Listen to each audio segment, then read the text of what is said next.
좋으신 하나님 감사합니다. 청랑 은혜교회에 함께하여 주시고 우리 성도들을 붙잡아 주시고 또한 각 가정마다 성령께서 인도하여 주셔서 먼저 가정이 회복되어지고 교회가 회복되어지고 이 나라의 민족이 회복되어질 수 있도록 성령님 역사하여 주시옵소서. 예수님 이름으로 간절히 기도하옵나이다. 아멘. 따라서 하겠습니다. 보고 듣고 행동합시다. 여러분 반갑습니다. 이렇게 인사하니까 어색합니까? 할렐루야. 이게 정석인 것 같습니까? 저는 청라에 올 기회는 별로 없었었어요. 저는 인천을 살아본 적이 없었었고 그냥 말 한마디 잘못한 것이 하나님께서 들으셔서 인천에 오게 되었어요. 저는 일산에 있는 거룩한 광성교회라는 교회에서 교육부를 맡고 있었고 시설 관리를 맡고 있었고 또 어른 전체 교육을 맡고 있었던 그런 목사였었는데 강병북로 자유로를 타고 지나가면서 무심결에 목회는 저기서 하는 거야, 저기서 해야 되는 거야 라고 손가락질 했었던 그때 한참 김포 한강 신도시가 개발이 되올 때인데 목회는 저기서 해야 되는 거야 라는 그 말 한마디를 툭 던졌었는데 나중에 제가 거기가 될 줄을 몰랐습니다. 참 사람의 말 한마디는 정말 중요하다. 사람을 살릴 수도 있고 죽일 수도 있다라는 것을 오늘 말씀을 통하여 함께 생각해 보고자 합니다. 우리 옆 사람에게 서로 인사하겠습니다. 저를 보고 인사하시는 겁니다. 사랑합니다. 일단 저를 보라고 했어요. 저를 보고 사랑합니다. 사랑합니다. 사랑합니다. 자, 옆에 있는 네 분 좌우 네 명에게 인사하겠습니다. 시작. 인사하십시오.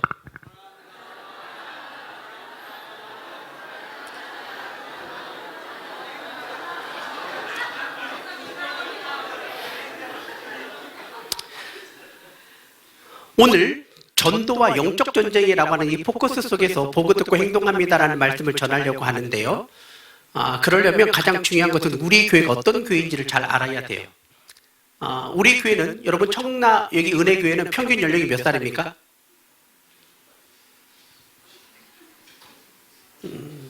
혹시 제가 지금부터 하는 이야기들은 절대 여러분들은 부목사님들을 이렇게 손가락질하면 안 되고 그냥 참고만 하시면서 도움이 되는. 왜냐하면 저는 하나님께서 주신 은사 중에 하나가 저는 교육전사 때부터 다른 교회 컨설팅을 하는 그런 은사가 있었어요. 딱 교회를 가서 한번 훑어보면 그 교회에 대해서 상황 파악이 되는 거였었어요. 그래서 가장 중요한 것은 무엇이냐? 현재 우리 교회는 나이가 평균 연령이 몇 살인가? 이 평균 연령에 맞춰서 우리 교회 당회원들은 몇 살인가? 그럼 이 당회원들은 평균 연령에 맞춰서 어떻게 포커스를 가지고 나가고 있는가가 굉장히 중요한 것입니다. 왜 이야기를 하냐면 전도는 내가 우리 교회를 가장 잘 알 때 전도가 돼요. 사실 우리가 예수 그리스도를 전한다고 하지만 제가 여러분에게 묻겠습니다. 여러분 예수 그리스도의 십자가의 은혜의 보혈 피의 그 은혜를 체험하신 분 손 들지 마십시오. 손을 안 들면 비참해지는 겁니다. 여기서는 그냥 스스로 생각하시는 거예요. 예수 그리스도의 은혜를 체험한 내가 믿지 않는 사람에게 예수님의 십자가가 나의 삶을 바꿨어라고 말한다면 그 사람은 예수님을 믿고 교회에 나오겠는가? 아니면 너 여기 아파트에 있잖아. 아파트 입구에 청라 은혜교회 있잖아. 너 그 교회 소문 들었지? 교회 한번 와봐. 한번 와봐. 어떤 것이 전도하는 데서 더 효과적일까? 그러면 우리는 우리 교회가 어떤 교회인지를 알아야 되는 것이 굉장히 중요한 것입니다. 그래서 제가 많은 교회를 다니면서 부흥하는 교회는 어떤 교회일까를 고민하기 시작했어요. 어떤 교회가 부흥할까? 근데 첫 번째 놀라운 특징은 아멘을 잘하는 교회가 부흥하는 교회라는 걸 제가 깨닫게 되었어요. 하나님의 은혜가 함께할지어다. 할렐루야. 제가 설교할 때는 이렇게도 설교도 합니다. 평상시에 말할 때 이렇게 말하지만 대초에 하나님이 천지를 창조하시니라. 하나님께서 우리에게 말씀하십니다. 라고도 할 때가 있어요. 그럼 우리 성도들은 보고 목사님이 목소리 톤을 바꿀 때가 언제 바꾸냐? 말씀을 전할 때, 성경 말씀을 읽을 때, 대초에 하나님이 천지를 창조하시니라, 이럴 때 바뀌고, 찬양할 때 왕이신 나의 하나님 내가 주를 높이고, 이럴 때 제가 목소리가 바뀌어요. 왜냐? 성도들에게 있어서 제가 어떤 목회, 어떤 예배를 드리는지에 대해서, 어떻게 예배를 사모하고 하나님의 말씀을 어떻게 내가 전하는지에 대해서 정확히 저는 전달해야 될 의무가 있기 때문에 저는 그렇습니다. 그래서 중요한 것은 무엇이냐면, 아멘 하는 성도가 어떻게 세상에 나가도 거짓말을 할 수 있을까? 아멘 하는 성도가 어떻게 남을 속일 수 있지? 아멘 하는 성도가 어떻게 여기서 저기에서 다른 말을 할 수 있을까를 고민하기 시작한 거예요. 그래서 실제로 부흥하는 교회들을 찾아가다 보니까 담임 목사님의 말씀에 아멘을 외치는 교회를 보고 충격을 받았어요. 거의 광신도의 모습이었습니다. 그런데 그들의 삶 속에서 웃음을 보게 되었어요. 그리고 낯선 사람이 이 교회에 왔을 때에 그들을 대하는 태도가 다르다라는 것을 제가 깨닫게 되었습니다. 하나님의 은혜가 여기 함께할 줄 믿습니다. 그렇죠. 그런데 아멘 할 때도 그냥 아멘 하면 안 돼요. 지금 여러분 제 목소리 톤이 도레미파솔라시도에서 어느 음이겠습니까? 자, 반주. 지금 내 음이 무슨 음이에요? 솔라. 훌륭해요. 앉을 자격이 있는 것 같아요. 제 음이 솔인데 약간 날 올라갔어요. 그런데 가만히 보면 부흥하는 교회 목사님들의 목소리 톤이 솔이에요. 물론 담임 목사님은 낮습니다. 제가 여기서 이 이야기를 하려고 하는 거예요. 유기성 목사님도 낮아요. 좋아요. 근데 왜 음이 솔이냐면 성도들이 좋으니까. 이 뇌파를 자극하는 데 있어서 가장 사람들이 졸지 않는 음이 솔이래요. 그런데 코로나가 지나고 나서 음이 올라갔습니다. 라로. 왜냐하면 이제는 솔도 안 먹힌대요. 그래서 하나님께서 말씀하시는 거예요. 이렇게 음이 올라가는 거예요. 이게 역사입니다. 그래서 여러분 오늘 제가 때로는 간증으로, 때로는 여러분들에게 말씀으로 전해질 때 다른 사람 눈치 보지 마시고 이것이 나에게 주어진 하나님의 말씀이다 생각이 되시면 아멘 하시길 바랍니다. 그쵸, 음이 좀 올라가야 되는 겁니다. 근데 지금 여기 현재 여러분들 앉아있는 이 교회는 정말 젊은 교회네요. 지금 현재 이 상태를 제가 얼핏 보면 평균 연령이 35세, 6세 정도 되는 것 같아요. 여기서 아멘은 거의 50대 이상들이 아멘 하시는 것 같아요. 괜찮습니다. 우리 블로교회도 평균 연령이 37.4세예요. 우리 37.4세고, 점점 젊어질 거라고 생각이 됩니다. 왜냐하면 전도를 못하면 애라도 낳아라 뭐라고 하는 은혜 속에서 너무 이 말 충성했었던 여자 전도사님이 44살인데 애를 낳아버렸어요. 한 달 전에. 나는 전사님한테 말한 것은 아니었는데 우리는 그 정도로 열심히 충성하고 있습니다. 자, 저를 따라서 하시기 바랍니다. 자, 깊은 산소 옹달샘 누가 와서 먹나요? 새벽에 토끼가 눈 비비고 일어나 세수하러 왔다가 물만 먹고 가지요. 우리 노래로 함께 하겠습니다. 시작! 깊은 산속 옹달샘 누가 와서 먹나요? 한 번 더. 깊은 산속 옹달샘 누가 와서 먹나요? 새벽에 토끼가 눈 비비고 일어나 세수하러 왔다가 물만 먹고 가지. 빠르게 시작! 깊은 산속 옹달샘 누가 와서 먹나요? 깊은 산속 옹달샘 누가 와서 먹나요? 새벽에 토끼가 눈 비비고 일어나 세수하러 왔다가 물만 먹고 가지요. 자, 질문을 던지겠습니다. 토끼는 뭐 하러 왔습니까? 세수하러 왔죠. 근데 뭐 하고 갔죠? 왜?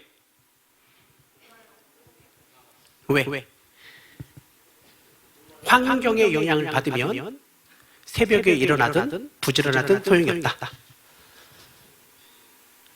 내가 교회를 다니는데 예수 그리스도를 내 삶의 주인으로 모시지 않고 목적을 잃어버리면 사람을 보게 된다. 그러면 사람 보고 시험 들고 사람 보고 무너지게 된다. 그런데 토끼가 한 가지 잘한 것이 있어요. 뭘 잘했을까요? 예, 새벽에 일어났어요. 근데 토끼가 새벽에 일어나는 걸 누가 알아요? 아무도 모르죠. 근데 누가 알죠? 하나님은 보고 계신다. 여러분, 청라 은혜교회의 목적을 아는 여러분이 되기를 원합니다. 그래서 우리 교회를 먼저 알려야 되는데 가장 중요한 것이 있습니다. 첫 번째 중요한 것은 이미지예요. 우리 교회는 어떤 이미지인가? 더 쉽게 바꿉니다. 여러분의 가정은 어떤 이미지입니까? 아버지는? 여러분, 청라 은혜교회를 딱 들어올 때 들어오자마자 1층이 바로 본당이잖아요. 굉장한 장점을 가지고 있습니다. 이 교회는 누구나 손쉽게 들어올 수 있는 교회예요. 그런데 화장실을 가려면 고생을 해야 되는 교회예요.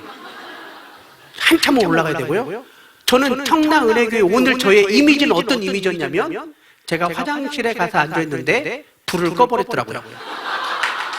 그래서 차마 말도 못하고 안에서 조용히 있다가 나와서 손 씻고 나왔어요. 꽝! 이 교회는 꽝이라고 생각할 수 있어요. 왜냐하면 우리 같은 경우 기본적으로 아무도 없는 데에 불이 켜져 있으면 누구 있어요? 라고 물어보거든요. 기본적으로. 근데 불을 껐는데 그 불 끈 사람이 내가 볼 때는 교역자인 것 같아요. 교역자, 옆방에서 제가 있었거든요. 저는 여기 청라 은혜교회가 어떤 이미지를 갖고 있을까를 보기 위해서 거의 1시간 일찍 도착을 했습니다. 그래서 이 지역을 다 걸어 다녔어요. 쭉 걸어 다니면서 이 교회가 왜 이렇게 세워졌을까? 왜 이런 곳에 있을까? 굉장히 독특한 곳에 있다. 하지만 이곳에 또 주보가 이런 모습이구나. 그리고 여기는 이렇게 되어가고 있구나라는 것을 주보를 보면서 교회 건물을 보면서 좀 나름대로, 그리고 이 뒷건물하고 2층인가요? 연결 통로가 있는 걸 보고 건물이 하나인 거 보구나. 그럼 밑에 있는 그레이스인가요? 내가 얼핏 보니 이 커피숍이 같이 운행이 되는 건가? 그럼 이 교회는 지금 현재 주차장이 현재 부족한데 공용 주차장에 봉고차가 세워져 있는 거 보니까 교육자들은 무조건 저기다 대야 된다고 하는 사명을 갖고 있겠구나. 뭐 기타 등등의 이런 것들을 이 교회를 보면서 알게 되었어요. 그러면서 찬양팀의 찬양을 보고 제가 깜짝 놀랐어요. 그래서 얼른 찬양 인도자를 봤더니 지사님이 인도하시는가 봐요. 정말 찬양 잘합니다. 악기도 굉장히 잘하고 또 찬양하던 중에 알토를 누가 있나요 혹시? 알토. 그죠, 선생님. 맞아요. 제가 입모양을 봤는데 여기 서 계신 선생님께서, 그 지사님께서 입은 크게 벌리지 않는데 입모양이 여기 있는 분하고는 달라요. 그래서 얼핏 여기 있는 분의 입모양을 봤는데 이분은 마이크를 내렸어요. 그런데 반주자와 함께 이 4명의 여자 목소리가 진짜 하모니가 있구나. 그럼 이 교회의 가장 큰 장점은 찬양이 될 수도 있겠다. 이 정도의 찬양을 하는 성도들이라면 교육자들은 말할 것도 없다. 담임 목사님의 찬양은 들어보지 않아도 깸셋. 왜냐하면 교육자가 이 정도일 정도 대단하고, 더군다나 뒤에 PPT를 보면서 굉장히, 그리고 또한 이 조명이 제가 부러워하고 싶은 조명 중에 하나예요. 이걸 그대로 떼어다가 우리 교회 가져갔으면 좋겠다라는 싶을 정도로 너무 좋아요. 이 교회 이미지 저에게 있어서는 신선했습니다. 근데 이게 왜 중요한 것인가? 사람들은요, 말하지 않아도 이미지를 보고 평가합니다. 이걸 3초 블링크라고 말합니다. 그 사람을 보면 3초 이내에 그 사람의 평가가 끝나요. 여러분들은 저의 첫 모습을 보고 어떤 모습일지 모르겠지만 저는 여러분의 모습을 보고 이 교회에 무엇이 필요할까? 하나님께서 어떻게 역사하실까에 대한 그 이미지를 보게 된 거예요. 그리고 여러분, 이미지는 만들어가는 것입니다. 그래서 여러분, 기도하는 이미지, 전도하는 이미지, 선교하는 이미지를 만들어가는 여러분이 되기를 원합니다. 그래서 정말 중요한 것은 뭐냐면 이 동네 아파트 사람들에게 청라 은혜교회는 어떤 교회인지를 물어보면 되는 거예요. 근데 더 쉽게 알 수 있는 방법이 있어요. 경비 아저씨한테 물어보면 되고요. 미용실 사장님에게 물어보면 되는 거예요. 더 좋은 방법 하나는 여러분 중에도 혹시 가게를 운영하시는 분이 있다면 그 가게에다가 여러분 주보를 올려놓으면 여러분의 이미지는 그 사장님의 이미지와 함께 교회 이미지는 흘러가게 되는 것입니다. 내가 옷을 입었을 때도 어떤 옷을 입고 있느냐가 그 사람의 이미지일 거 아닙니까? 마찬가지예요. 그런데 이 이미지는 어떻게 만들어지냐면 여러분들이 사실 한 사람당 평균 3번 정도 교회를 옮겨옵니다. 고향을 떠나서 그리고 결혼해서 3번 정도 교회를 옮겨오는데 이 3번의 옮겨오는 고향 속에서 과거의 경험이 오늘 우리를 만들어내요. 그래서 여러분들은 이 청량은혜교회를 들어오는 이 순간 과거의 경험이 여기에서 나타나는 것이 아니라 성숙함 쪽에서 녹아내려야 되는 거예요. 그런데 간혹가다 이런 분들이 있죠. 내가 이전 교회를 다녔는데 그 전 교회에서는 이렇게 행동하더라, 이렇게 말하더라는 사람들은 그 교회 이미지를 여기에 그대로 가져오기 때문에 이 교회에 녹아내리지 못하는 거예요. 그런데 중요한 것은 뭐냐면 여러분들이 전도를 잘하고 싶으면 이미지를 만들어야 되는 것입니다. 어떤 이미지를 만들어야 될 것이냐? 하나님의 뜻이 무엇인지를 알아야 되는 거예요. 그럼 하나님의 뜻이 무엇일까요? 항상 기뻐하라, 쉬지 말고 범사에, 이것이 하나님의 뜻인 거예요. 그 이미지를 만들어가는 여러분이 되기를 원합니다. 그래서 이 아멘을 잘하는 교회를 보니까 두 번째 특징이 하나 나타납니다. 지금 제가 여러분의 교회 이미지를 설명하려고 하는 거예요. 부흥하는 교회의 이미지를 제가 얘기하는 겁니다. 두 번째 특징이 구호가 있어요. 제가 중학교, 고등학교 때 수련회를 가면 꼭 제일 먼저 하는 것이 무엇이냐면 조를 편성해서 조구호 발표를 합니다. 그런데 어떤 조가 나중에 1등 하냐면 조구호가 가장 강력한 조가 1등이에요. 저게 무엇일까? 자, 혹시 여러분 교회 구호가 있습니까? 한번 해보겠습니다. 자, 구호 준비. 자, 구호 시작.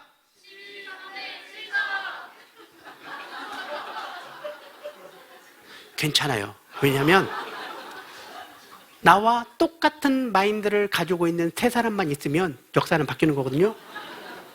목사님 첫 쪽만 있어요. 첫 쪽만. 첫 쪽만 비전을 알고 이분들은 잘 모르는 것 같아요. 아직. 여기 찬양을 하면서 아까 전부 다 일어났잖아요. 딱 보니까 내 옆에 이분들은 다 앉는 거예요. 순간 제가 갈등이 됐어요. 앉아야 되나 서야 되나. 앉아야 되나 서야 되나 모르는데 정말 많이 갈등했는데 너무 감사한 것은 우리 젊은 친구들이 끝까지 서 있는 거예요. 야, 이게 교회 이미지예요. 정말 아름다운 이미지다. 자, 그래서 여러분 중요한 것은 구호를 하나 정도 만드는 게 중요합니다. 그런데 저 비전 아까 12, 300, 7천인가요? 그렇다면 12, 300, 7천. 이미 12개를 넘어섰다고 소문이 났어요. 그렇죠? 그리고 300명의 선교사님을 돕는 교회를 파송하는 7,000명의 교회 개척. 그대로 될 줄 믿습니다. 아멘. 이런 데 아멘을 잘하는구나. 좋아요. 우리 교회에는 구호는 아주 간단합니다. 우리 교회 구호는 부흥 화이팅. 제가 우리 교회 구호를 알려드리고 어떻게 구호를 사용하는지를 보여드리겠습니다. 자, 구호 준비하면 얏 하시기 바랍니다. 얏. 자, 구호 준비. 구호 시작. 부흥 화이팅. 이거예요. 자, 구호 준비. 구호 시작. 손을 올려야지. 다시 구호 준비. 구호 시작. 이게 우리 교회 구호인데 언제 이걸 사용하느냐가 중요해요. 이게 제가 부흥하는 교회를 다녀보면 느낌의 결론이에요. 왜냐하면 여러분들이 이 교회에 대한 이미지를 알아야 되는 거니까. 세 가족이 여기를 왔습니다. 방문했습니다. 저는 주일날 여기도 강대상이 저렇게 옆에 있잖아요. 의자가 있잖아요. 우리도 마찬가지로 저는 의자가 옆에 하나 딱 있습니다. 나머지는 다 치웠어요. 예배가 시작되면 찬양이 시작되면 시작되기 전에 저는 15분 전에 강단에 올라와서 저는 무릎을 꿇고 기도를 해요. 찬양팀 찬양을 합니다. 저는 계속 기도를 해요. 언제까지 기도하냐면 대표 기도가 끝날 때까지. 그 성가대가 찬양할 때도 저는 기도해요. 그럼 저는 언제 이 자리에 서냐면 광고와 설교, 나머지 헌금송, 특송 모든 순서는 저는 무릎 꿇고 기도를 해요. 왜냐하면 제가 원래 처음 우리도 의자도 이렇게 앉아서 하는 의자였는데 어느 날 보니까 내가 찬양단을 평가하고 있는 거예요. 성가대를 평가하고 있는 거예요. 그리고 성도들을 눈빛을 쳐다보면서 이 사람들의 심리를 체크하고 있는 거예요. 그리고 분명히 여기 앉아야 될 청년이 오늘은 여기 앉았단 말이죠. 제가 뭔가 오늘 문제가 있는 거예요. 왜냐하면 성도들은 90% 이상은 항상 자기가 앉는 자리만 앉거든요. 근데 뭔가 문제가 있는, 내가 예배가 안 되는 거예요. 하나님께 내 모든 것을 무릎을 꿇자 라고도 무릎을 꿇기 시작했어요. 그런데 우리 교회 등록한 성도들의 상당수가 목사님이 주일날에 예배를 무릎 꿇는 모습을 보고 등록했다라는 거예요. 그날 이후로 저는 계속 무릎을 꿇어야 됩니다. 이 이미지를 버릴 수가 없어요. 저는 무릎에 연골이 없어요. 저 허리에 디스크가 있고요. 발목에 인대가 나갔습니다.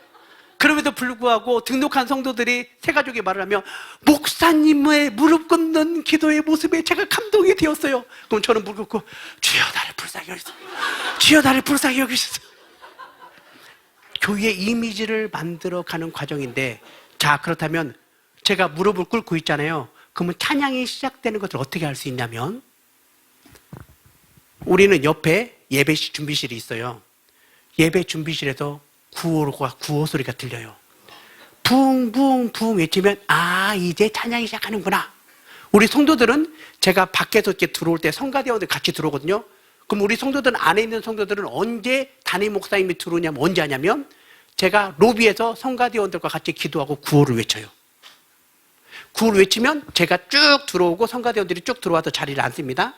그리고 저는 올라와서 여기에 무릎을 딱 꿇어요. 그리고 그때부터 기도합니다. 하나님, 오늘 말씀 속에 함께 해주시고 성도를 함께 해주시면서 쭉쭉쭉 기도하는데, 이 찬양팀이 붕붕붕 소리가 들리면 이제 찬양이 시작되는구나 하는 걸 제가 알게 되는 거예요. 그리고 예배가 다 끝나면, 맞춰지면 찬양팀은 그 자리에서 모여서 구호를 외치고, 근데 이 구호가 모든 부서, 전도팀, 중보기도팀 모든 부서가 이 구호를 외쳐요. 구호는 아주 간단해요. 간단한데 내 삶의 영적 폭발을 만들어낸다는 걸 알게 되었어요. 여러분 12, 300, 7천이 여러분의 삶의 영적 폭발에 나타나기 원합니다. 자, 그리고 세 번째로 부흥하는 교회의 이미지 특징을 제가 보았어요. 무엇을 봤냐면, 여러분의 비전 12, 300, 7천을 언제 기도합니까? 말하지 마십시오. 우리 교회는 섬기는 교회, 인재를 양성하는 교회, 상식이 통하는 교회가 3대 목표예요. 우리는 모든 1부, 2부, 영아부, 유치부, 초등부, 청소년부, 청년부, 그리고 모든 대표 기도자들은 이 3대 목표를 대표 기도문에 무조건 집어넣습니다. 그래서 모든 기도를 하고 난 다음에 우리 교회는 섬기는 교회, 인재를 양성하는 상식이 통하는 교회가 되게 하여 주시옵소서, 예수님의 이름으로 간절히 기도합니다. 아멘이라고 기도하고 마무리가 돼요. 왜 그런가? 이것을 제가 경험하게 된 것은 뭐냐면, 다른 부흥하는 교회를 봤더니 담임 목사님과 당회가 선포한 이 비전이, 담임 목사님의 비전이 교회 학교 아이들에게 매주마다 기도에 들어가는 걸 제가 알게 되었어요. 그래서 우리 교회는 섬기는 교회예요. 인재를 양성하는 교회고 상식이 통하는 교회입니다. 그러면 어떻게 섬길까를 놓고 고민하기 시작했어요. 어떻게 인재를 양성할까 고민하기 시작했어요. 어떻게 하면 상식이 통할까를 고민하기 시작하게 된 거예요. 이 세 가지 특징, 아멘을 잘하고 구호가 있고, 그리고 비전에 대한 공통 기도 제목이 매주마다 모든 어린 아이들에게까지 들어간 교회가 부흥하더라. 그리고 마지막입니다. 어떤 교회가 부흥한가? 가만히 봤더니 주보에 교회학교 소식이 같이 나가는 교회가 부흥하더라. 다시 무슨 말이냐? 제가 청라 우리 은혜교회 주보는 제가 자세히는 살펴보지 못했습니다. 어른들 주보에 교회학교 예배 시간 옆에 설교자, 본문, 2부 행사가 광고로 나가는 교회. 그리고 이 교회는 어른과 어린아이가 함께 어우러지는 교회가 부흥하는 걸 알게 되었어요. 왜냐하면 우리 교회 예를 잠깐 들어볼게요. 우리 교회가 제가 불로교회로 부임했을 때에 성도가 40명이었습니다. 빚은 44억이었었고 어린아이들 12명. 그런데 그 앞에 약 3번 정도의 말할 수 없을 정도, 여러분이 생각하는 그 이상의 상처를 받은 교회였었어요. 그럼에도 불구하고 나름대로 한 달에 8,000장씩 주변에 반경 3km 이내에 있는 모든 아파트에 복음에 대한 소식을 전하기 시작했습니다. 당신은 죄인입니다. 예수님이 나를 위해서 이 땅에 오셨습니다. 십자가 예수 그리스도를 믿어야만 됩니다라고 하는 사형리적인 메시지를 한 달에 8,000잔씩 쭉 뿌렸어요. 아파트마다. 물론 이 동네는 그렇게 만들겠지만 우리 동네는 조금 가능했던 동네예요. 모든 아파트의 비밀번호를 접수했어요. 모든 원룸 비밀번호, 상가 비밀번호를 다 접수했어요. 그리고 택배 아저씨들을 다 꼬시기 시작했어요. 그래서 그분들이 들어갈 때 같이 들어가서 전도지를 다 붙였는데 성도 40명이 되었는데 빚은 44억인데 1년이 지났는데 성도가 몇 명이 늘었을까요? 한 명도 안 오는 거예요. 뭐지? 진짜 열심히 전도했는데 왜 아무도 안 와? 그러던 중에 우연히 다른 아파트를 구경하던 중에 혹은 이렇게 청라교회를 딱 완청 은혜교회를 딱 들어왔는데 제일 먼저 이 교회를 들어오면 제가 제일 먼저 보는 것이 주보 아닙니까? 그래 이 사람들은 블로그의 주보가 궁금할 수도 있겠다는 생각이 들었어요. 그래서 그때부터 전략을 바꿨습니다. 교회 주보를 전도지로 만들었어요.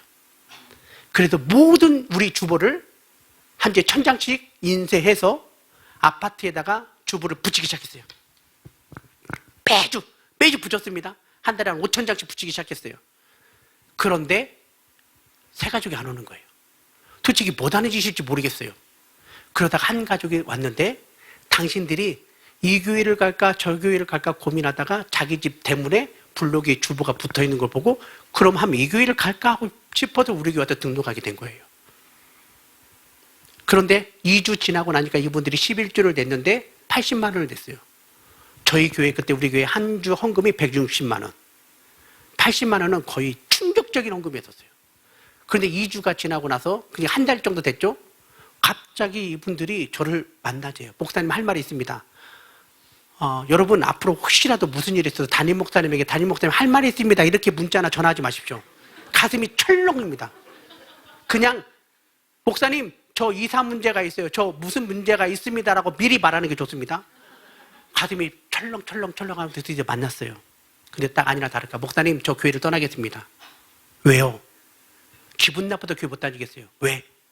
제가 이 교회 등록하고 새벽 예배 열심히 다녔는데 새벽 예배 같이 다니는 권사님들이 저한테 그러던데요. 뭐가 부족해서 이 교회를 다니냐고. 기분 나빠 못 다니겠다고. 젊은 부부였거든요. 애 둘이 있었고. 그러면서 그 다음 주에 교회를 떠나버렸어요. 근데 교회를 딱 떠나는 그 순간 제가 성도가 떠난 것이 상처가 아니라 돈 80만 원. 큰일 나는데 이 돈 안 들어오면 큰일 나는데 이 생각이 드는 거예요. 근데 그러면서 저에게 순간적으로 찾아온 것이 나는 싹군이었구나. 나는 내가 목사가 아니라 싹군이었구나. 이 생각과 함께 목회를 내려놓으려고 했습니다. 하나님, 제가 싹군이었습니다. 용서해 주십시오. 그런데 한 번만 기회를 달라고. 근데 그때가 지금 이때 사순절이었어요. 사순절. 부활절 전에. 그분들이 떠나고 나서 사순절이 시작이 되었는데 한 60 넘으신 분들이 손을 보니까 거칠은 부부가 새벽 예배를 나오는 거예요. 저희는 지난주에 4050이라고 하는 사순절이 지나갔습니다. 사순절 40일 동안에 50번의 예배가 있어요. 그리고 4050 새벽 예배 함께 드립시다라고 광고를 하고 제가 모든 설교를 하고 있어서 그때 이분들이 교회를 옮겨서 교회를 찾는 중에 이 교회에서 40일 동안 새벽 예배 한번 드려보자 라고 오게 된 거예요. 그런데 교회에 와서 제가 설교를 하는데 뒤에 프로젝트가 되다 보니까 제 얼굴이 안 보이는 거예요. 저는 일산에 있는 교회에서 이 교회에 온 지 이제 1년이 채 안 됐기 때문에 진짜 열정적으로 PPT를 사용하면서 설교를 하는데 정작 이분들은 내 얼굴이 안 보이는 거예요.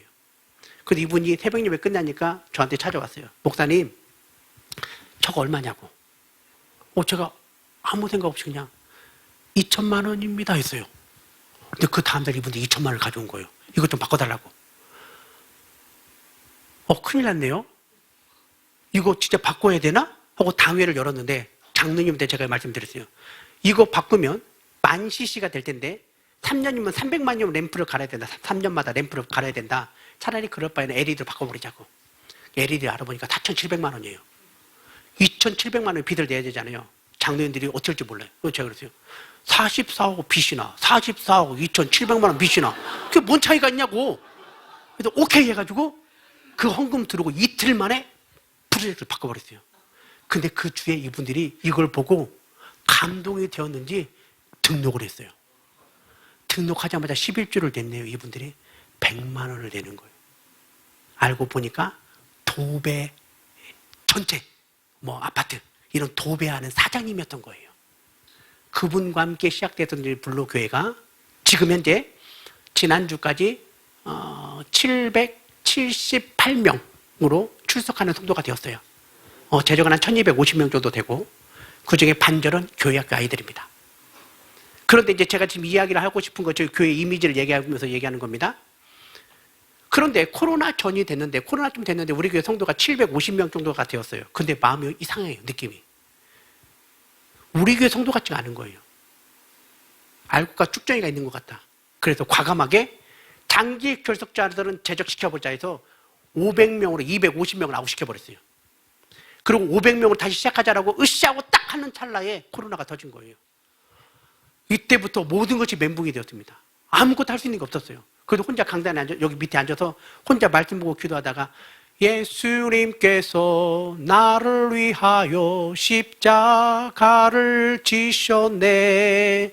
예수님께서 당신의 몸을, 설교문 하나하나를 갖고 혼자 다 흥얼흥얼 하다가 노래를 만들기 시작했어요. 예수님, 기타 등등에.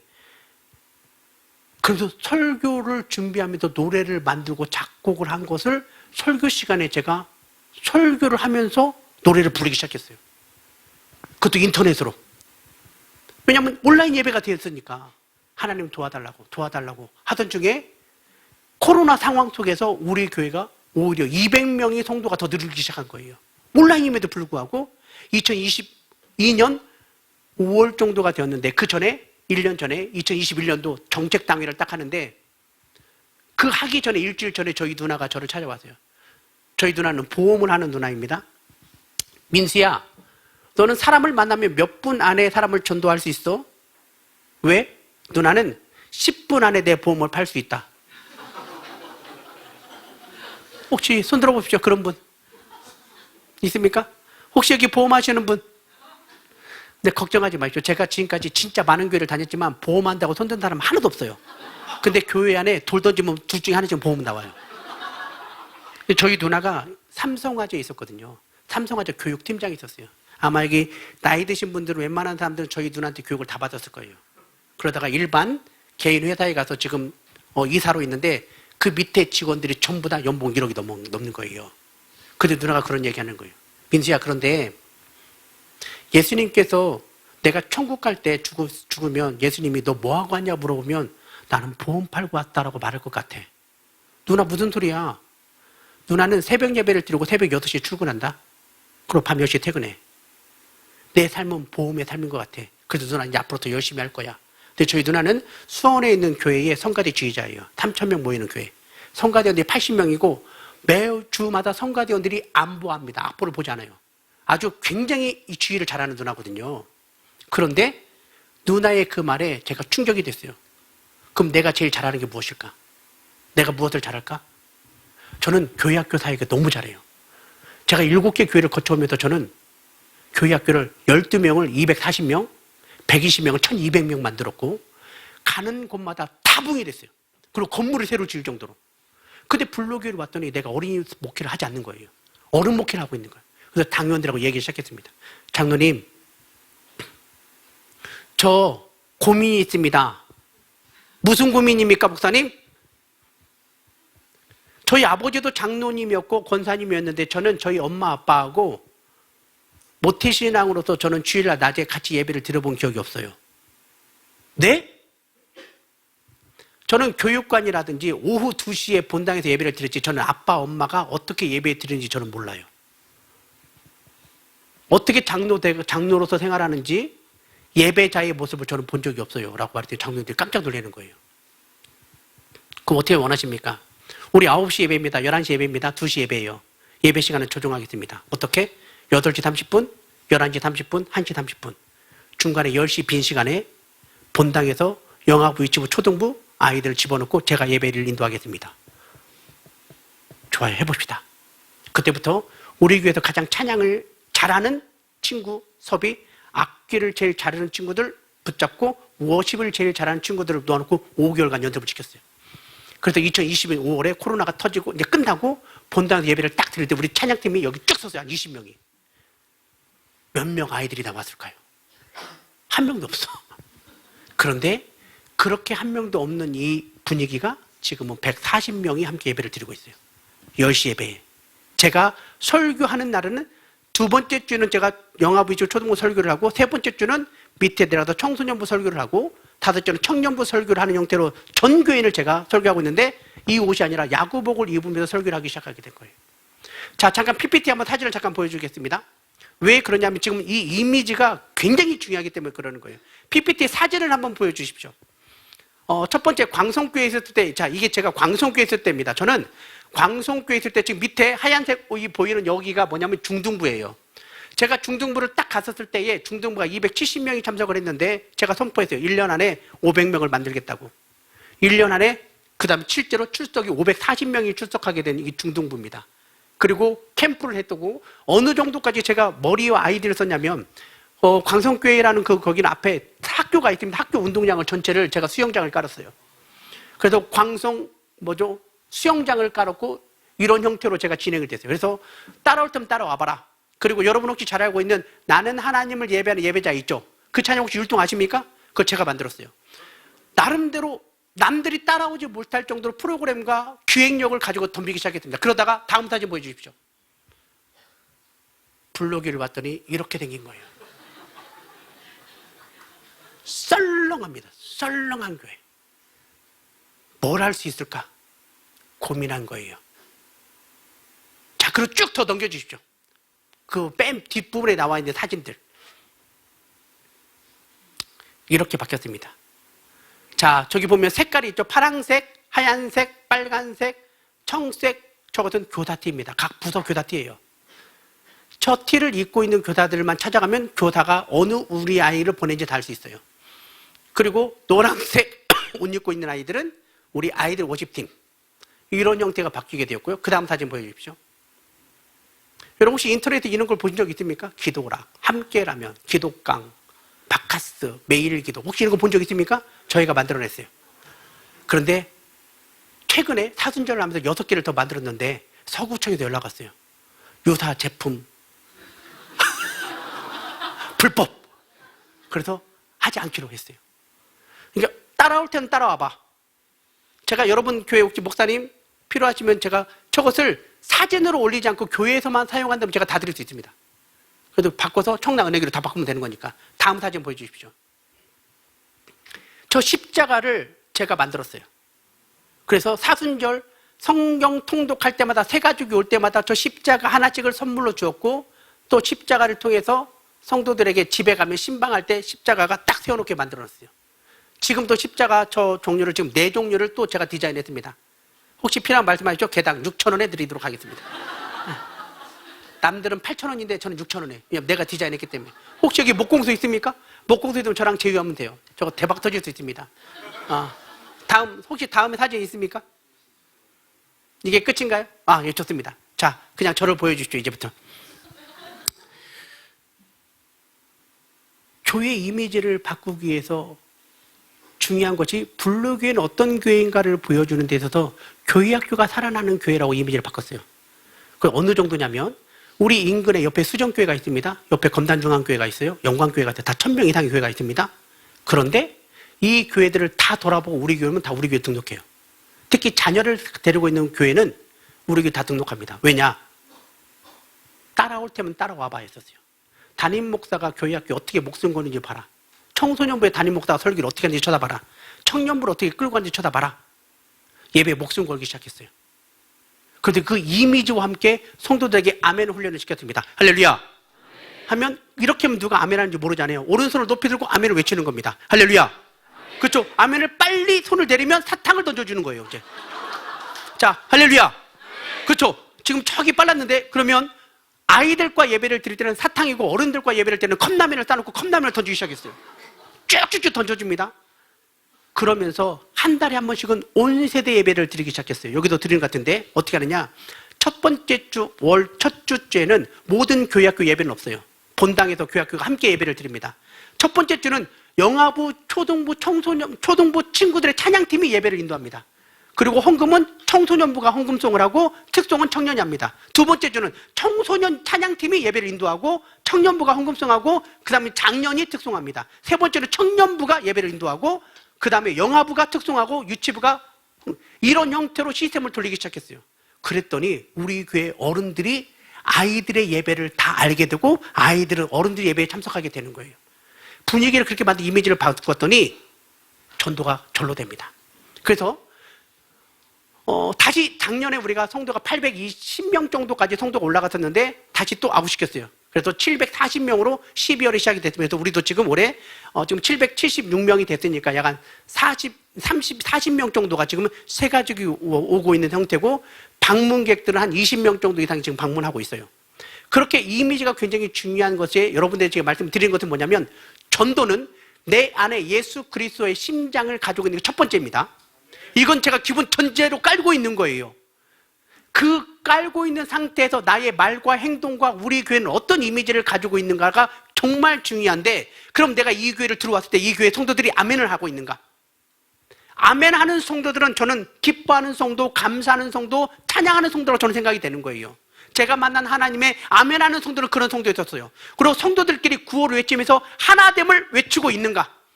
그리고 그 성도들이 함께 기도를 공유하고 있는가를 전제로 깔고 그 다음에 우리 교회가 지금 12인의 파송 선교사가 이미 지금 진행되고 있다면 그 다음에 300개의 교회를 개척하기 위해서 중요한 것은 뭐냐면 목표를 어떻게 설정해야 되는 겁니다. 근데 이 목표 일정에 중요한 것은 전도의 열정이 있어요. 제가 여러분이 알만한 웬만한 교회 집회는 다 했습니다. 오륜교회에서 제가 집회를 하거나 또 꽃동산교회, 주한장로교회 지금 아마 한 달 후에는 제가 여의도 순복음교회 교회 집회가 잡혀있는데 놀랍게도 교사들이 성도들이 전도를 한 번도 안 나갔어요.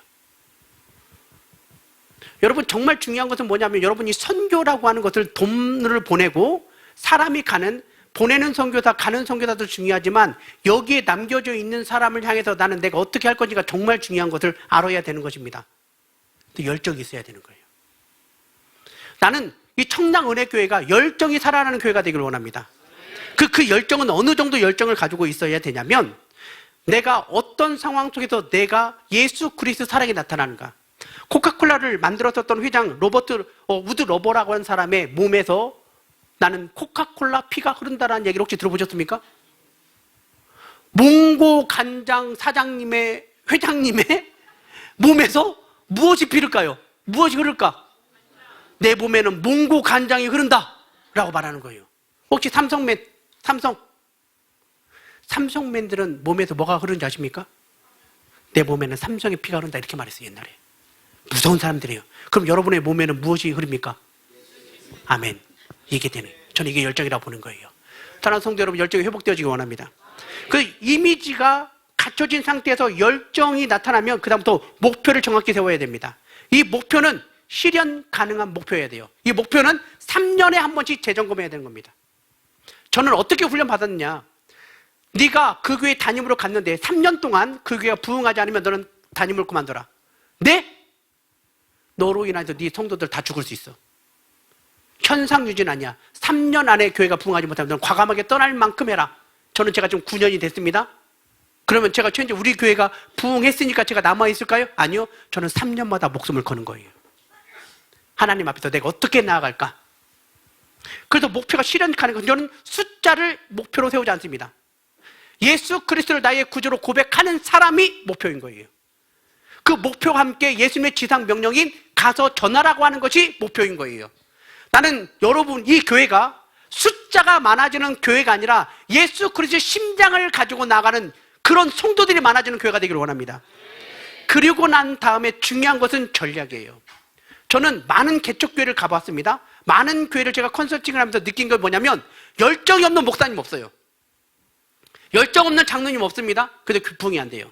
그나마 열정이 있었지만 그 다음에 목표가 불확실해서 부흥이 안 돼요. 근데 열정과 목표가 있는 목사님 정말 많이 봤어요. 근데 부흥이 안 됩니다. 왜 그런지 아십니까?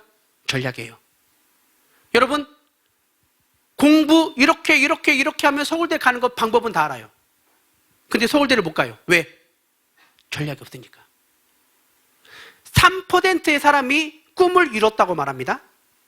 많은 사람들은 꿈을 이야기하고 어떻게 살아가야 될 것인지를 말을 하고 있지만 목표를 이룬 사람은 3%밖에 되지 않는데요. 다시 말해서 꿈을 이루지 못한 내가 내 자식에게 나도 이루지 못한 꿈을 말로만 하고 있는 거예요. 중요한 것은 전략입니다. 어떻게 전략을 세워야 될 것인가? 어떻게 해야 될 것인가? 일본의 아오리현이라고 하는 지역에 사과가 유명한 지역인데 태풍이 불어서 사과가 다 떨어져 버렸어요. 가지고 막 사람들이 화가 나가지고 트랙터로 사과 나무에 사과를 다 떨어뜨리고 갈아엎어 버렸어요. 근데 한 사람이 우두거니 앉아있는데 보니까 태풍이 불었는데 사과가 한 서너 개가 안 떨어졌네요. 왜 이거 안 떨어졌을까? 생각해서 그 사과를 따다가 뭐라고 팔았냐면 태풍에도 떨어지지 않는 수능 대박 사과라고 이름을 넣고 하나에 몇만 원에 팔아버렸어요. 이 정도 훨씬 돈을 벌게 된 거예요. 어떻게 전략을 세우는가? 여러분, 전도는 예수 그리스도 안에서의 전략이 중요함을 믿으시길 바랍니다. 그래서 이 전략은 단순해야 되는 겁니다. 아무나 따라서 할 수 있어야 되는 거예요. 그리고 중요한 것은 뭐냐면 관리예요. 80명, 30명, 80명, 120명, 150명, 200명, 300명, 500명, 800명, 1000명, 1200, 1500, 2000, 2500, 3000, 3000, 5000, 5000, 7000, 7000, 만명 이렇게 숫자가 올라가거든요. 지금 여러분 교회 몇 명인지 모르겠습니다. 우리 교회도 지금 800명 손에 있습니다. 그럼 여기서 1000명으로 올라가려면 어떻게 되냐? 관리입니다. 우리는 모든 예배가 딱 끝나면 주일날 오후 4시부터 모든 어린아이부터 장년회의까지 모든 교육부서 어른들이 오늘 우리 성도들이 출석했는지 결석했는지가 교사와 목자, 지구장에서 저에게 문자가 다 날아옵니다. 왜 결석했는지 이유까지 다 날아오는 거예요. 그럼 우리는 그 사람들 놓고 주일 저녁부터 월, 화요일 동안 이틀 동안 결석자들에서 전부 문자 신방을 당합니다. 철저하게 관리가 되는 거예요. 그리고 1년 이상 장기 결석한 사람들은 과감하게 제적시키고 그 나머지 제적된 사람들은 제가 따로 관리하고 출석하는 성도들만 부목사님들이 끌고 나갑니다. 달리는 말에 책찍을 가지 달리는 말을 멈춰서 같이 못 달리는 말하고 함께 달리게 되면 다 망하게 되는 거예요. 그래서 어떻게 해야 될까? 전략을 세우고 그것을 관리를 하기 시작하는 것입니다. 이게 여러분들과 제가 나누고 싶었던 전도에 대한 이야기입니다. 그렇다면 오늘 본문 말씀을 통해서 이제 영적 전쟁에 대해서 이야기를 하겠습니다. 다윗과 골리앗의 싸움은 우리가 너무나 잘 압니다. 다윗이 아버지의 심부름으로 엘라 골짜기에서 지금 싸움하고 있는 블레셋과의 싸움하고 있는 곳에 내려왔어요. 이 베들레헴이라고 하는 곳에서 쭉 내려오면 엘라 골짜기라는 곳이 있는데 이곳에서 블레셋 사람들과 이스라엘 사람들이 싸움을 하고 있는데 마침 그가 내려갔었을 때 아침 일찍이 다윗이 내려갔다고 했거든요. 아침 시간에 골리앗이 말합니다. 욕을 합니다. 이스라엘 군대를 욕합니다. 하나님을 욕을 하기 시작했어요. 그러니까 다윗이 할례 받지 않은 놈이 어떻게 저렇게 하나님을 욕할 수 있어? 라고 말하면서 내가 싸우겠다고 얘기를 합니다. 그래서 사울이 자기의 옷, 칼, 방패를 줬더니 옷을 다 벗어들고 칼을 내려놓고 물맷돌 하나 막대기를 들고 골리앗 앞에 딱 섰더니 골리앗이 하는 말이 네가 나를 개로 여기냐? 막대기를 들고 온 다윗을 보고 얘기하니까 다윗이 딱 그러는 거예요. 너는 칼과 창과 단창으로 나한테 오겠지만 나는 만군의 여호와의 이름 네가 모욕하는 이스라엘 군대 하나님으로 너한테 나가간다 라고 말하면서 물맷돌을 던져서 이마에 박혀서 죽이게 된 것이 이 본문의 전체의 내용입니다.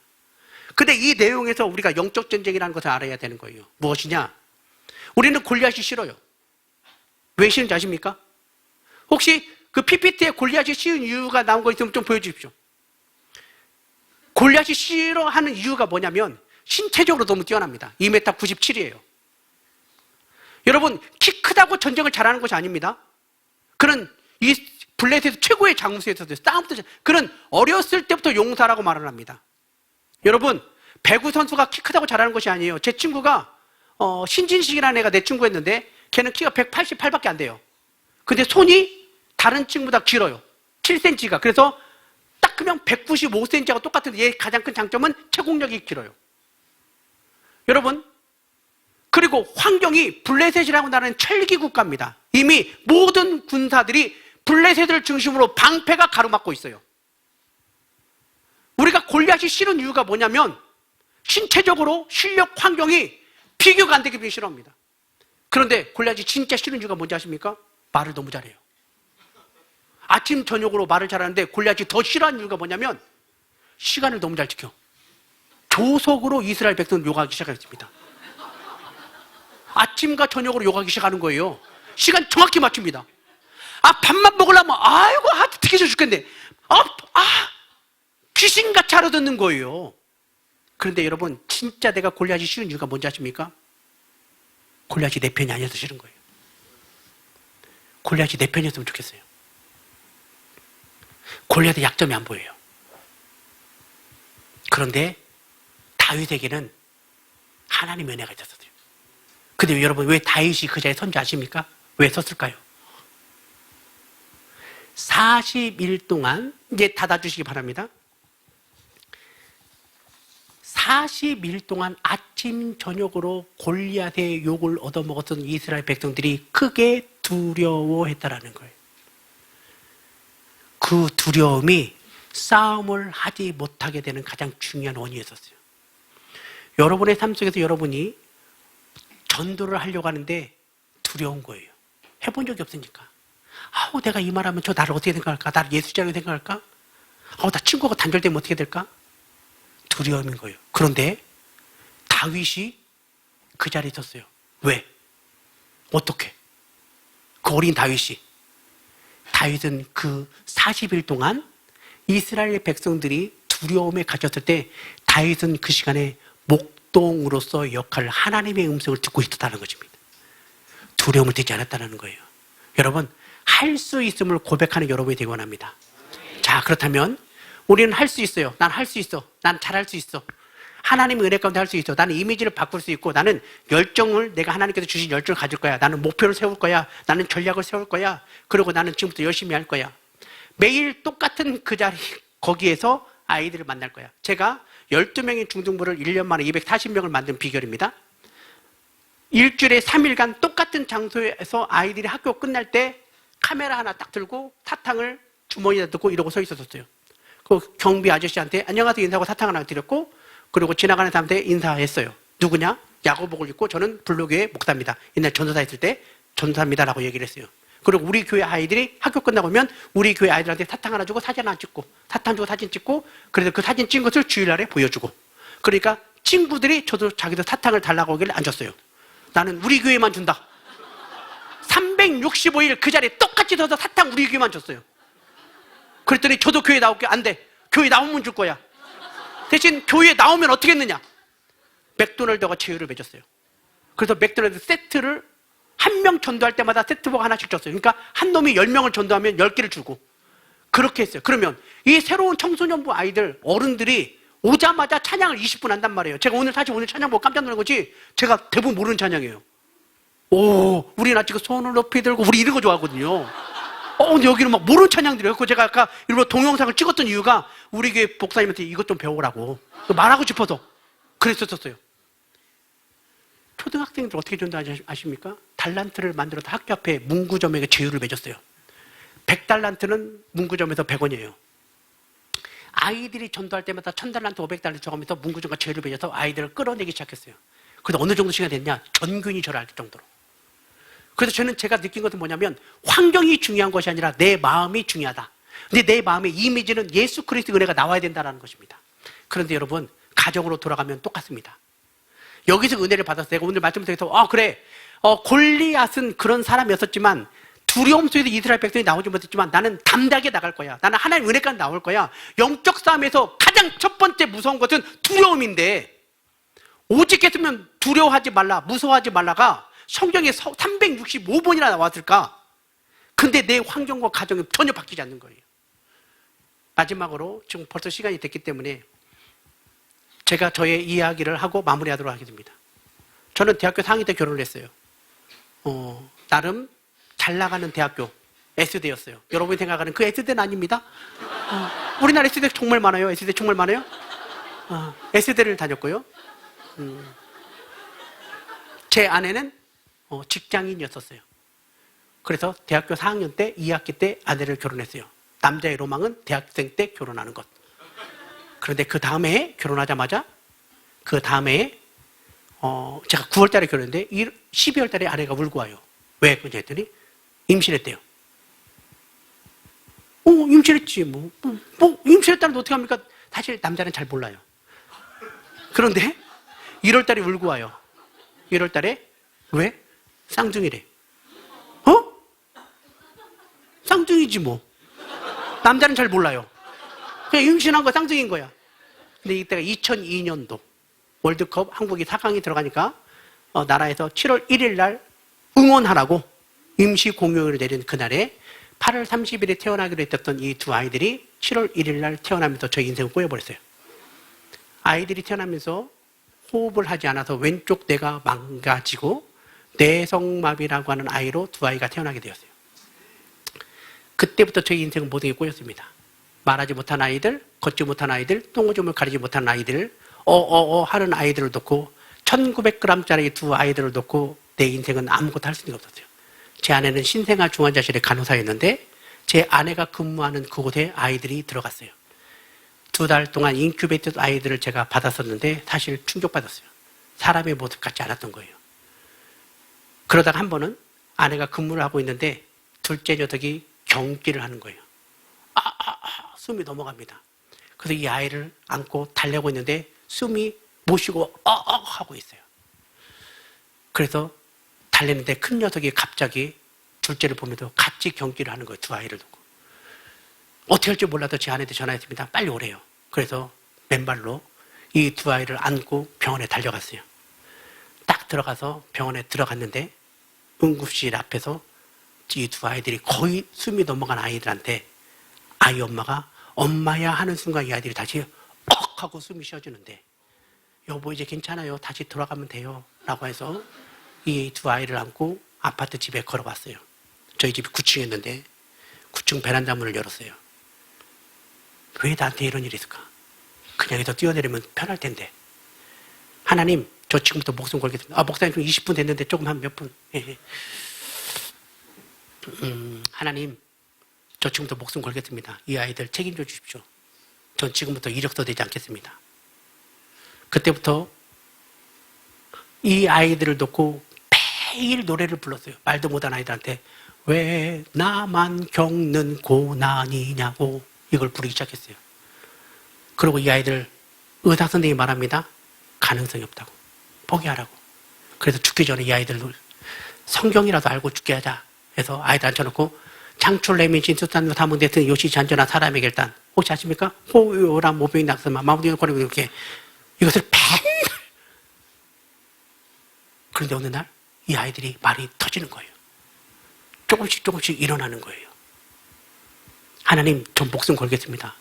했는데 제가 블록이 오기까지 7개 교회에 이력서를 내지 않았어요. 스카우트 됐어요. 전부 다. 그런데 그렇게 되면서 제 몸이 망가졌어요. 저는 쓸개가 없습니다. 맹장이 없고요. 이석과 이명이 있습니다. 띠 소리가 지금도 나고 있고요. 저는 간이 약해요. 그리고 양쪽 콩팥에 돌이 들어있어요. 결석일 석 달에 한 번씩 돌이 빠져나갑니다. 얼마 전에도 병원에 다녀왔는데 무릎 연골이 없고요. 발목 인대가 다 나갔고요. 혈압은 180입니다. 그런데도 불구하고 하나님께 목숨을 걸었어요. 하나님 도와달라고. 함께 해달라고. 근데 하나님께서 은혜를 만주셨어요. 아까 우리 여기 성도님을 만났는데 우리 아이들이 특수반을 들어가는데 학교에서 기가 막힌 거예요. 장학사한테 전화가 왔어요. 이 학교로 갔으면 좋겠다고. 저희는 사실 우리 아이들은 원당고로 가기를 원했거든요. 근데 마정고로 가래요. 그러면 특수반을 한 반을 신설하겠다고. 아무도 관심 갖지 않는 거예요. 이 아이들을. 근데 하나님께 기도했어요. 애 엄마랑 놓고 하나님 살려달라고. 도와달라고.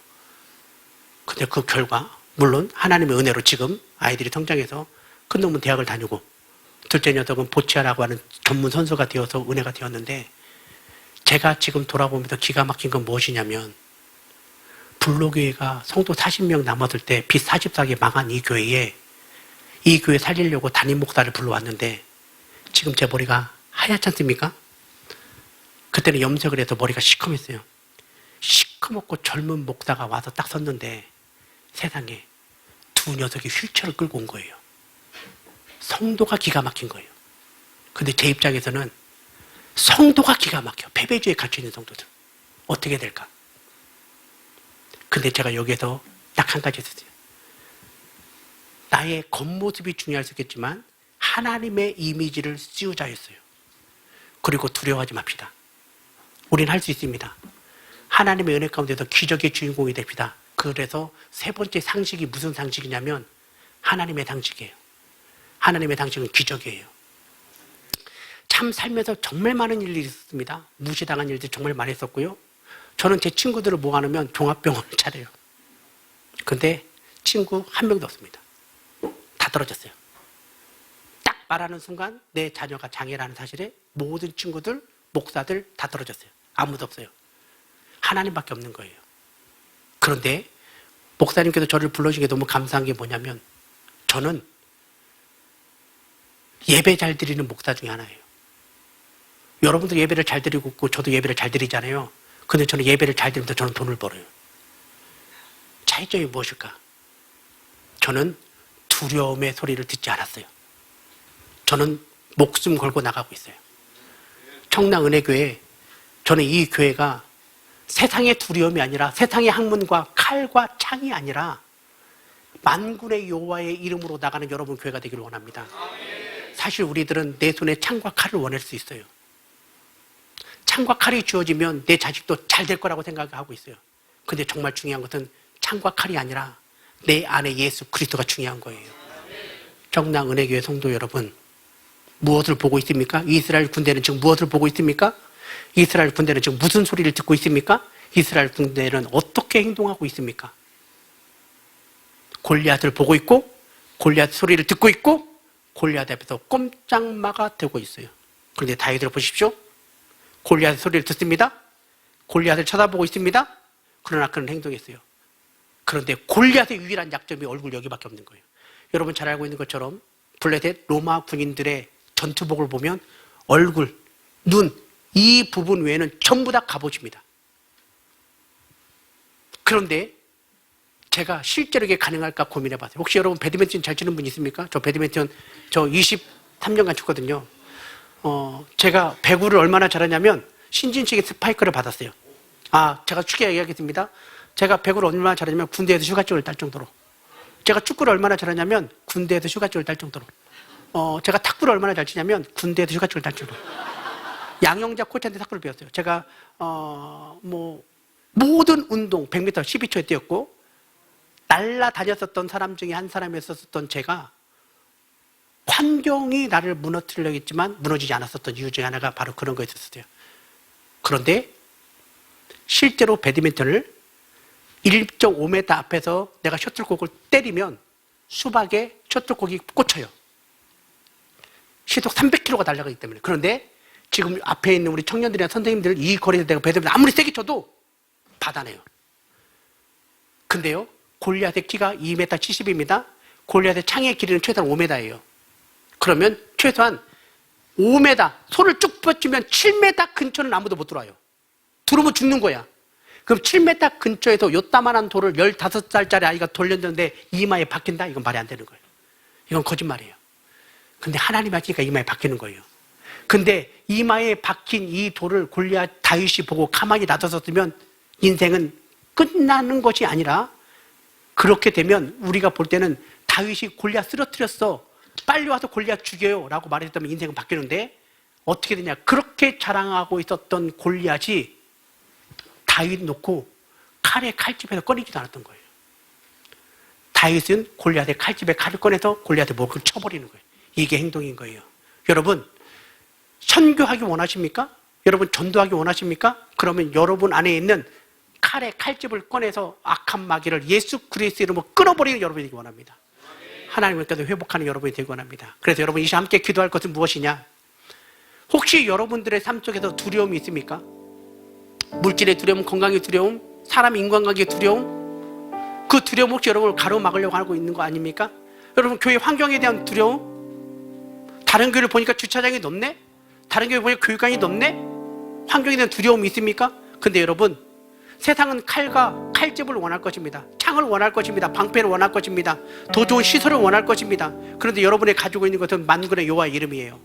하나님의 기적의 역사가 나타나기를 원합니다. 그래서 하나님의 은혜 가운데 은혜가 함께하기 원하니 여러분 이 시간에 함께 기도할 것은 아버지 하나님, 내가 전도는 나의 말과 행동으로 말미암아 나의 삶의 우리 교회 이미지를 바꾸는데 예수 그리스도의 향기를 나타나는 내 삶이 되게 하여 주시고, 두 번째로 두려워하지 않겠습니다.